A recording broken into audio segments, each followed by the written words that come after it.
Hello, how are you everybody, welcome back to my other blog video. So আপনারা আমার এই গ্রামীণ দৃশ্যপট থেকে আপনারা যেখান থেকে দেখছেন আপনাদের সবাইকে শুভেচ্ছা। এবং সো আমরা এখন যে পথ দিয়ে যাচ্ছি এটি হচ্ছে মাতামুহুরী নদীর পশ্চিম তীর, যেখানে আপনারা দেখতে পাচ্ছেন আমরা হাতে কিছু কোল্ড ড্রিঙ্কস নিয়েছি। এই ড্রিঙ্ক নিয়ে আমরা খেতে খেতে নদীর তীরে যাব এবং নদীর তীরের বর্তমান সৌন্দর্য আপনাদেরকে দেখানোর চেষ্টা করবো। আপনারা শেষ পর্যন্ত দেখতে থাকবেন। আমার কাছে সবচেয়ে বেশি যে বিষয়টি ভালো লাগে, আমরা তো সব সময় গ্রামীণ অঞ্চলে আসা হয় না আমাদের, এবং এসে যা দেখি বিভিন্ন সবজির চাষ, যে চাষ দেখে মনটা ভরে যায় যে আমরা বাংলাদেশের মানুষ বলে গ্রামে গঞ্জে যে সবজি চাষ হয় এই চাষ দেখে আসলে ভালো লাগে। একটি অনুভূতির বিষয়, অনুপ্রেরণার বিষয়। রিয়াজ ভাই, কোথায় যাচ্ছি আমরা? তো এই জায়গায় আপনি আগে কখনো আসছেন নি? আগে কখনো আসছেন আপনি এই জায়গায় নাকি এখনো আসা হয়নি, এই প্রথমবার আসলাম। আচ্ছা, দেখি গ্রামীণ সৌন্দর্য উপভোগ করি। আচ্ছা, আমরা আজকে কি দেখতে পারি দেখি। খুব সুন্দর, তাই না? এগুলা কি গাছ? ওয়াও, অসাধারণ। এই যে আমরা নদীর পাড়ে চলে আসছি, আসলে খুব সুন্দর না? এখানে নৌকা দিয়ে জেলেরা মাছ ধরতেছে। নৌকার কি অবস্থা, নৌকাটা ডুবে যাচ্ছে, দেখার কেউ নাই। এটা কার নৌকা জানি না, একদম মানে পানি ঢুকে আটকে আছে। পুরাতন মনে হয় না, জরাজীর্ণ।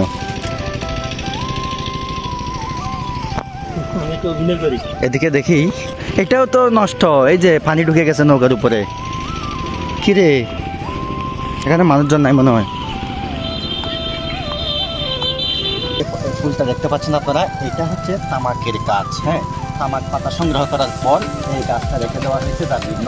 এই ফুলগুলা যেহেতু সংগ্রহ করতে পারে, এই ফুল থেকে বীজ নেওয়া হবে এবং বীজগুলো পরবর্তী আগামী বছর আবার রোপণ করা হবে। এটা হচ্ছে তামাকের গাছ। যদিও তামাকটা একটা নিষিদ্ধ গাছ। আঙ্কেল, এগুলো কি গাছ?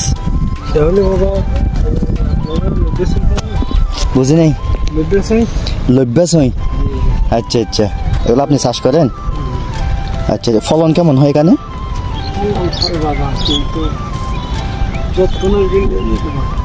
আচ্ছা আচ্ছা, আপনারা লাভের দেখা পাননি? না, এখন তো লাভ আজও, কিন্তু এবছর লস থাকবে। এবছর লস থাকবে না? ওহো, আসলে দুঃখজনক। লস থাকবে কি জন্য? তবে এখানে একটি গুরুত্বপূর্ণ তথ্য আপনাদেরকে শেয়ার করি, সেটি হচ্ছে আমরা যখন এই যে নদীর কিনার দিয়ে হাঁটছিলাম, তবে পথ দিয়ে এমন কিছু গুরুত্বপূর্ণ ঔষধি গাছ আসলে আমরা দেখতে পেয়েছি যা সচরাচর কোথাও দেখা যায় না। এই গাছটা আসলে কি আমাদের কি উপকারে আসে? এই যে কিছু গাছ দেখা যাচ্ছে যেগুলো ঔষধি গুণ সম্পন্ন, যাকে আমরা হাতি সুর বলে চিনে থাকি। এটা এক বর্ষজীবী আগাছা উদ্ভিদ বলে অনেকেই চিনে থাকেন। তো এটা হাতি সুর বলার কারণ হচ্ছে হাতির সুরের মতো দেখতে যে তাদের ফুলটা, এই জন্য একে হাতি সুর বলা হয়। এর বৈজ্ঞানিক নাম হচ্ছে হেলিট্রোপিয়াম ইন্ডিকা। তো এই হাতি সুরটা মূলত আমরা বিভিন্ন ঔষধি কাজে ব্যবহার করে থাকি। যদি কোনো পোকামাকড় আমাদেরকে ধ্বংসন করে, কামড়ায়, তখন এর পাতা আমরা বেটে যখন আঘাতের স্থানে লাগাই, তবেও এটা ব্যবহার করা হয়।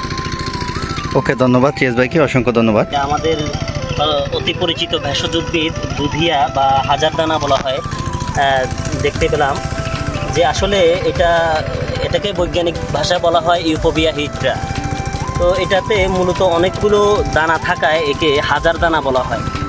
এই যে দেখতে পাচ্ছেন। আর দুধিয়া বলা হয়, এটা আপনার ভাঙার পরে যে দুধের মতো যে কষ্টা বাইর হয়, এই জন্য এর নাম বলা হয়েছে দুধিয়া। তো এটা আমাদের ইউনানি আয়ুর্বেদিক মেডিকেল আমাদের ওষুধ তৈরিতে এটা প্রচুর ব্যবহার করা হয়। মূলত এটাকে অ্যাজমা প্ল্যান্টও বলা হয়। এটা অ্যাজমার জন্য খুবই চমৎকার কাজ করে। তাছাড়া এটা বিভিন্ন আমাশয়, আমাদের দেহে বিভিন্ন রোগ যেমন আমাশয় কিংবা ব্রঙ্কাইটিসের মতো যে সমস্ত রোগগুলা, এগুলোর মধ্যে ব্যবহার করা হয়। এমনকি ইনফার্টিলিটি রোগেও এই ভেষজটা ব্যবহার করা হয়। মূলত এই ভেষজটি ইনসোমনিয়া এবং অনিদ্রা দূর করে। আমাদের যে এগুলা নির্দিষ্ট মাত্রায় সেবন করতে হয়। গবেষণায় দেখা গেছে যদি অতিরিক্ত মাত্রায় এটা সেবন করা হয় তাহলে ইনফার্টিলিটি দেখা দিতে পারে। আজকের এই ব্লগ এই পর্যন্ত। আপনারা সবাই ভালো থাকবেন, দেখা হবে পরবর্তী কোনো ভিডিওতে। ধন্যবাদ, টাটা।